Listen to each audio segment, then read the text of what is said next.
Como anunciamos la semana anterior, hoy estaremos conversando sobre el tema de los alimentos transgénicos en Cuba. La polémica que genera su uso en nuestro contexto es motivo de esta nueva expedición.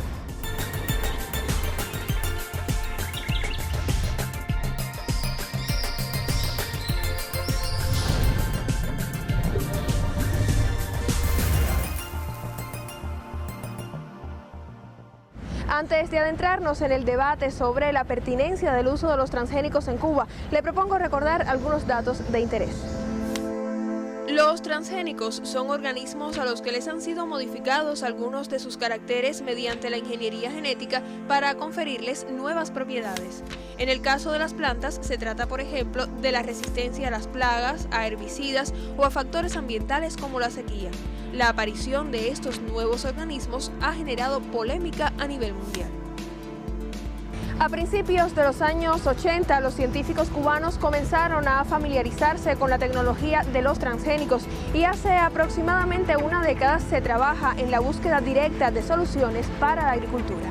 Lo más avanzado, dos especies de plantas, soya y maíz. Maíz inicialmente, que contiene un gen de insecticida contra una plaga importante, la palomilla del maíz, que es la plaga más importante del maíz en Cuba, y que además contiene un gen de resistencia a un herbicida. Estas plantas de maíz, en este momento, las estamos sembrando en un volumen de unos pocos miles de hectáreas en la agricultura, y le estamos comenzando con la producción de semillas de soya transgénica resistente a herbicidas. El equipo de expediciones indagó sobre algunas de las principales dudas o preocupaciones en torno a los alimentos transgénicos. Quizás algunas de estas ideas coincidan con lo que usted está pensando. El cubano es polémico y al cubano le gusta saber. Nosotros necesitaríamos como población saber qué cosas son esos alimentos. ¿Qué implicaciones tienen desde el punto de vista ético el uso de la modificación genética en las plantas, en los animales? Para ver si me benefician o si son malignos, si no, no consumirlos. Me interesaría porque tiene que saber lo que consume. Cómo el organismo pudiera asimilar estos alimentos y la reacción que pudiera tener en el mismo a largo plazo. ¿Cuáles son las entidades, cuáles son las organizaciones que van a asumir el análisis de estos temas? Me preocuparía si estos alimentos no van a causar daño al organismo humano ni a su metabolismo. Fundamentalmente la salud. Hay tantos estudios que muestran efectos nocivos sobre la salud como otros que los desmienten. Todavía habría mucho que investigar y estas son investigaciones que hay que realizar tras diferentes generaciones y con efecto acumulado. No ha habido ninguna conclusión categórica que determine algún problema del transgénico para la salud, ni de las plantas ni de los animales. En Cuba, diversos organismos regulatorios siguen de cerca el camino de los transgénicos con el fin de analizar su seguridad para el ambiente, la agricultura y como alimento. Entre ellos, el Centro Nacional de Seguridad Biológica, el Instituto de Nutrición e Higiene de los Alimentos y el Instituto de Higiene, Epidemiología y Microbiología. Desde Cuba, en primer lugar, hay seriedad en la investigación científica, hay calidad académica en el proceso, hay confiabilidad en la participación de un conjunto de instituciones. Esas son ventajas, es una tecnología que está puesta al servicio de la sociedad. Es decir, esos son factores que están en la sociedad cubana que no están en otras sociedades donde se producen conflictos de tipo económico, sociales, asociados a la introducción de esta tecnología, incluso riesgos por el sobreuso de plaguicidas y demás. Sin embargo, como sucede a nivel mundial, la polémica es también realidad en Cuba.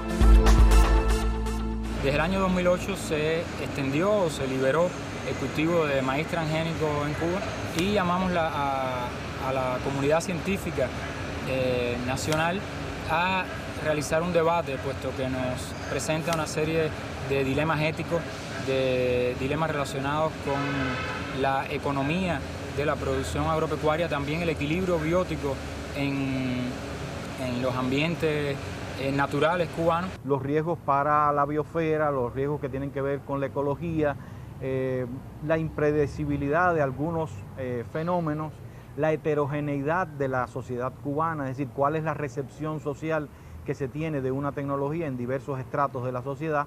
Todo eso son factores que debemos tomar en consideración para poder tener un uso del conocimiento que aporta esta tecnología bajo un control social. Para algunos problemas, por ejemplo, como la palomilla del maíz y el gran problema que tenemos en los trópicos del control de las malas hierbas, estos dos transgénicos aportan soluciones importantes. No la solución ni los transgénicos pueden sustituir a otras formas de agricultura. Desde la óptica agroecológica se propone que el énfasis esté sobre todo en la optimización del proceso productivo. Hay muchos más problemas, no solamente en la producción, sino en el transporte, en la comercialización, en el almacenamiento, en toda la cadena que hay desde que la semilla se siembra hasta que llega al consumidor. Yo creo que lo que falta todavía es un nivel de diálogo social amplio, de discusión del tema, de conocimiento del tema, comenzando por los productores y terminando por los consumidores.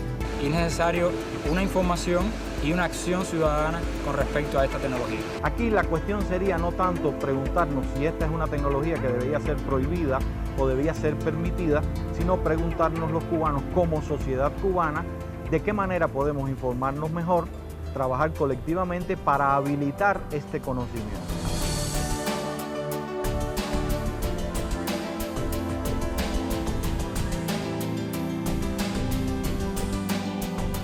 La diversidad de criterios sobre los transgénicos, tanto en el contexto cubano como internacional, demuestra que se trata de una realidad aún en construcción. Necesaria entonces la apertura de espacios para el debate social responsable. Sobre este y otros asuntos polémicos del universo científico-tecnológico volveremos en próximas expediciones.